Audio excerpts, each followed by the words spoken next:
বিজ্ঞানীরা উদ্ভাবন করেছেন শ্যাওলা থেকে ন্যানোফিল্টার বা ছাঁকনি এর পরীক্ষা হয়েছে, তা বিফলেও যায়নি, শতভাগ উত্তীর্ণ।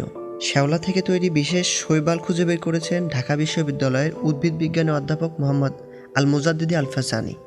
বাংলাদেশের শৈবাল থেকে ফিল্টার তৈরি হয়েছে উপসালা বিশ্ববিদ্যালয় গবেষণাগারে। সেই প্রক্রিয়ার নেতৃত্বে ছিলেন উপসালা বিশ্ববিদ্যালয় প্রকৌশল বিজ্ঞান বিভাগের ন্যানো প্রযুক্তি ও ফাংশনাল ম্যাটেরিয়ালসের অধ্যাপক আলবার্ট মেহরানিয়ান। বাংলাদেশে এই ফিল্টার প্রকল্পের সমন্বয়ক ঢাকা বিশ্ববিদ্যালয়ের বায়োমেডিক্যাল ফিজিক্স অ্যান্ড টেকনোলজি বিভাগের honorary professor Khondaker Siddiqui Rabbani. Filter কাগজ তৈরি হয়ে আসার পর তার কার্যকারিতা পরীক্ষা করা হয় ঢাকা বিশ্ববিদ্যালয়ের অণুজীব বিজ্ঞান বিভাগে অধ্যাপক আনোয়ারা বেগমের নেতৃত্বে। তার সঙ্গে ছিলেন centre for advance research and সায়েন্সের গবেষণা বিজ্ঞানী শারমিন জামান। উপসালা বিশ্ববিদ্যালয়ের সঙ্গে ঢাকা বিশ্ববিদ্যালয়ে বেশ কিছু যৌথ গবেষণার কাজ রয়েছে। সেই সূত্রেই তাদের সঙ্গে যোগাযোগ সিদ্দিকী রব্বানী। তিনি বললেন, বাংলাদেশের মতো দেশের জন্য জীবাণুমুক্ত পানি দিতে শৈবাল থেকে ফিল্টার তৈরির কথা জানান আলবার্ট মেহরানিয়ান। তখন আমি খোঁজ নিয়ে জানতে পারি মোজাদ্দেদি আল-ফাসানি দীর্ঘদিন ধরে শৈবাল নিয়ে কাজ করছেন। তিনি এ ব্যাপারে খুবই অভিজ্ঞ। যুক্ত হলেন মোজাদ্দেদি। এখানে বলে রাখা ভালো, উদ্ভিদ বিজ্ঞানীর অধ্যাপক বাংলাদেশ থেকে নতুন 14টি শৈবাল উপহার দিয়েছেন পৃথিবীকে। জাতীয় অধ্যাপক প্রয়াত এ.কে.এম. নুরুল ইসলামের সঙ্গে যৌথভাবে সেগুলোর নামকরণ করেছেন। সেই নামগুলোর মধ্যে কোনো না কোনোভাবে বাংলাদেশও রয়েছে। যেমন একটা শৈবাল পেয়েছিলেন বরিশালে, সেটার নাম ট্রকিলোমোনাস বরিশালিকা। ছাঁকনির জন্য কোন শৈবাল ভালো হবে তার খোঁজ শুরু হলো। সেটা 2018 সালে গোড়ার দিকের কথা। সিদ্দিকী রব্বানীর শখ ছবি তোলা। বান্দরবানের শৈল প্রপাতের পাথরের উপর জমা শৈবালের ছবি তুলেছিলেন, সেটা দেখালেন। মোজাদ্দেদি সেখানকার নতুন শৈবাল নিয়ে এলেন গবেষণাগারে। সেটা ছিল ক্যাডোফিয়া। আমি চাষ করা শুরু করলাম, কিন্তু উৎপাদনের গতি ও পরিমাণ খুবই কম। এরপর একই ধরনের আরেক শৈবালের কথা ভাবলেন মোজাদ্দেদি, তবে সেটা পিতাফোরা শৈবাল। সে কথা সুইডেনে আলবার্টকে জানালেন। আলবার্ট প্রথমে বিশ্বাস করতে চাননি যে ফিল্টারের কথা তিনি ভাবছেন তা পিতাফোরা দিয়ে বানানো যাবে, তবে মোজাদ্দেদি যথেষ্ট আত্মবিশ্বাসী ছিলেন।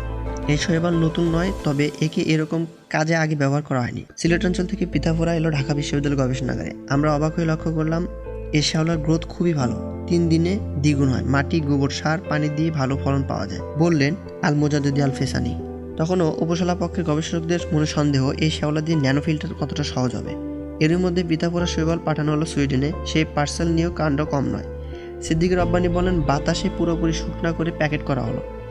ডিএইচএলকে নানা রকম মুচলিকা সই করে দিতে হলো। শৈবাল পাওয়ার পর ওদিকে আলবার্ট মেহরানিয়ান শুরু করলেন ফিল্টার তৈরি কাজ। খালি চোখে দেখে মনে হবে একরকম, অনবীক্ষণ যত দেখলে বোঝা যাবে আসলে কি।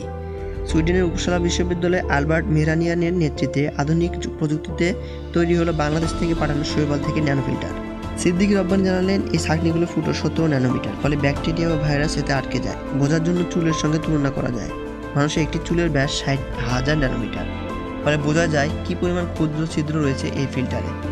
পানিবাহিত রোগ জীবাণুর আকার হয় 30 থেকে 100 ন্যানোমিটার। মোজাদ্দেদি যোগ করলেন 17 ন্যানোমিটার থেকে ক্ষুদ্র ছিদ্র হলে সেটাই আবার লবণ আটকে যাবে, ফলে পানির গুণাগুণ নষ্ট হতে পারে। সুইডেনে প্লাস্টিকের ভাইরাস তৈরি করে সেই ছাঁকনি দিয়ে ছাঁকা হলো। ভাইরাস আটকে গেল ফিল্টারে। ঢাকা বিশ্ববিদ্যালয়ে পাঠানো হলো ব্যাকটেরিয়া মানে জীবাণুমুক্ত করার পরীক্ষার জন্য। ধানমন্ডির লেক ও তুরাগ নদের পানি দিয়ে পরীক্ষা করা হলো ফিল্টার। এই পরীক্ষা নিয়ে আনোয়ারা বেগম বললেন, এই 100% ব্যাকটেরিয়া ও ভাইরাস পানি থেকে দূর করতে পারে। পানির স্বচ্ছতাও অনেক ভালো পাওয়া যায়। এখন তো মাত্র শুরুর পর্যায়ে রয়েছে, তাই এর আরও উন্নয়ন দরকার। তবে সব থেকে বড় কথা হলো এটা জৈব ফিল্টার। আনোয়ারা বেগমের কথা সুর পাওয়া গেল সিদ্দিকী রব্বানীর কথাতেই।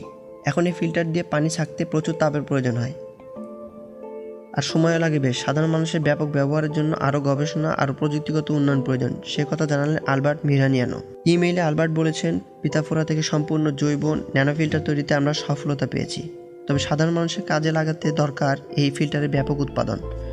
সেজন্য প্রযুক্তিগত ও অর্থনৈতিক বিষয় জড়িত। যদি প্রযুক্তি ও দরকারি অর্থ পাওয়া যায়, তবে আগামী 3 বছরের মধ্যে শৈবাল থেকে তৈরি এই ন্যানো ফিল্টার বাজারে ছাড়া যেতে পারে। এটি ব্যবহারের জন্য সহজ যন্ত্র তৈরি করতে হবে। গবেষণা করে পিতাফোরার ব্যাপক উৎপাদনের উপায় বের করতে হবে।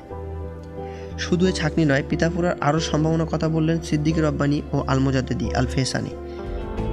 এটি থেকে জৈব জ্বালানি, ন্যানো কার্বন শিট, সক্ষণকম শিট ইত্যাদি তৈরি করা সম্ভব। ন্যানো কার্বন শিট তৈরি নিয়ে বাংলাদেশ ও সৌদি আরবের একটা যৌথ গবেষণাও চলছে। চলতি মাসেই পিতাফোরা শৈবাল থেকে তৈরি ন্যানো ফিল্টার সফলতা এসেছে। সফল গবেষণা হিসেবে মিলেছে আন্তর্জাতিক স্বীকৃতিও। আমেরিকান কেমিক্যাল সোসাইটির সাস্টেনেবল কেমিস্ট্রি অ্যান্ড ইঞ্জিনিয়ারিং জার্নালে 6 আগস্ট প্রকাশিত হয়েছে এ সংক্রান্ত গবেষণাপত্র। উপসালা বিশ্ববিদ্যালয়ের সংবাদ সম্মেলন করে জানিয়েছে বাংলাদেশের শৈবালের কথা। sciencedaily.com 19 আগস্ট প্রকাশ করেছে স্থানীয় শৈবাল থেকে তৈরি কাগজের ছাঁকনি বাংলাদেশে বাঁচাতে পারে লাখো মানুষের জীবন শিরোনামে প্রতিবেদন।